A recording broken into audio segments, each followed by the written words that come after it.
देश और दुनिया बताया। मामला ये है कि हम लोग सच बोलते हैं। हमने मीटिंग में बोला, जो भी काम गलत होता था बोला गया, जिस वजह से वो हमारे खिलाफ हुआ। आचार्य जी से भी हमने कई बार बोला। गुरु जी ने मेरे को स्वयं महंत बनाया, तो गुरु जी को कैसे चैलेंज कर रहे हैं वो? गुरु जी की बात को क्यों वो कर रहे हैं वो? जब गुरु जी ने हमारे को महंत बनाया, सेवा के लिए महंत बनाया, वहाँ की व्यवस्था के लिए महंत बनाया, सबको पता वहाँ की व्यवस्था में हम होते थे। एक दो प्रोग्रामों से हमारे से कोई चर्चा नहीं होती, ना कोई जिम्मेवारी दी जाती, ना कोई ड्यूटी दी जाती। हम अपने आप को बहुत शर्मिंदा महसूस करते हैं।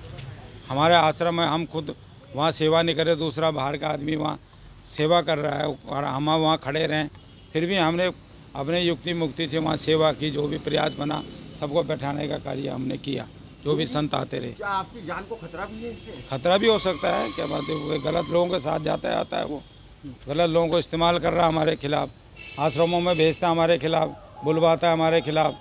कोतवाल जो महात्मा निमंत्रण देते हैं आश्रमों में जाते हैं, ललितानंद के नाम निमंत्रण मत दो, मेरे नाम निमंत्रण दो, आचार्य जी का नाम लेकर के बोलता है वो। कौन है, नाम क्या है उसका? आरडी शास्त्री। अच्छा, किस तरह से खतरा है आपको उससे? किसी भी तरह से खतरा हो सकता है, कुछ भी कर सकता है वो। पहले भी भूमिका है इनकी? आईडी शर्मा की क्या भूमिका है? आरडी शर्मा सचिव है, आचार्य जी ने सचिव बनाया उनको वहाँ का। पहले से वहाँ रहते हैं भारत माता में। हमारा पहले बहुत अच्छा प्रेम था, हमने उनको काफ़ी सहयोग किया, बहुत अच्छा था। लेकिन जब हम सही बोलने लगे तो फिर सबको कड़वा लगे। आपको संपत्ति तो चाहने नहीं, आप तो अपनी सेवा कर रहे हैं। हमें कुछ नहीं चाहिए, हमें वहाँ का 1 रुपये नहीं चाहिए, ईमानदारी चाहिए बस। और आईडी शर्मा को? अब उसको वो जाने। ठीक है, ऐसा तो कोई बात नहीं है, और ये बात नहीं है कि मैं कोई, ना तो मैं षड्यंत्र कर रहा हूँ, ना कोई ऐसी बात है। कल हमारी 6ठी पुण्य तिथि गुरु जी की थी।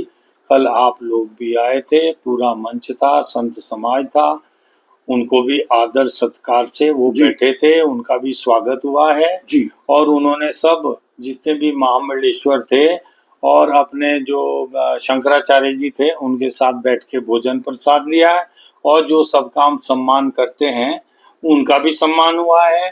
इतनी कल बात हुई और मेरी कोई बात नहीं। तो अचानक नाराज क्यों हैं, आपको क्या लगता है? अब मुझे क्या पता किस बात से नाराज। उनका सीधा सीधा आरोप आश्रम की संपत्ति कैसे खुर्द बुर्द होगी? सबसे पहले तो हमारा ट्रस्ट है, समन्वय सेवा ट्रस्ट है, भारत माता जननी ट्रस्ट है। मैं केवल यहाँ पे एक अधिकारी ट्रस्ट की तरफ से नियुक्त किया गया हूँ, जिसमें भी मैं ट्रस्ट का काम देखता हूँ। और मैं कोई भी किसी, ना तो ट्रस्ट की प्रॉपर्टी को हड़प कर सकता हूँ, ना मेरे को ट्रांसफर करने के अधिकार है, ना मेरे को जो ये ट्रस्ट की संपत्ति है इसमें ना तो मेरे को बेचने का अधिकार है, ना मेरे को लेने का अधिकार। उनका ये 3 कमरे उनको निकालने का, खाली करने का? नहीं, कोई उनको निकालने का किसी ने नहीं बोला है। उनको इतना ही बोला हमारी पुताई रंगाई हो रही है, तो पुताई रंगाई करके, और वो बाकी किसी ने कुछ नहीं। तो क्यों, आखिर वो क्यों ऐसा आप ही को ये तो मुझे पता नहीं है उनके मन में क्या है। अपील क्या करना चाहेंगे उनसे? अगर उनके मन में कोई बात है तो बात वार्ता से हल निकले क्या? नहीं, जब हमने कुछ बोला ही नहीं तो हम क्या बोल रहे हैं? हम उनके बारे में कुछ मैं बोल ही नहीं रहा हूँ। किसी व्यक्ति के सामने कुछ बोला तो आप बताओ। लेकिन अपने नाम के आगे वो महामंडलेश्वर लिखते हैं, फिर लिखते हैं भारत माता मंदिर, इससे आपत्ति है आपको? इससे आपत्ति हमको नहीं हो। तो कल आचार्य जी ने बोला है कि वो यहाँ के महामंडलेश्वर नहीं है, वो महामंडलेश्वर है नरेंजनी अखाड़ा और समालका के। जब बनाया था इसी बात का बोर्ड भी लगा था, और आचार्य जी ने इसलिए बोला होगा कल, और तो कोई बात तो हुई नहीं। इससे ज्यादा मैं कुछ जानता। ठीक है।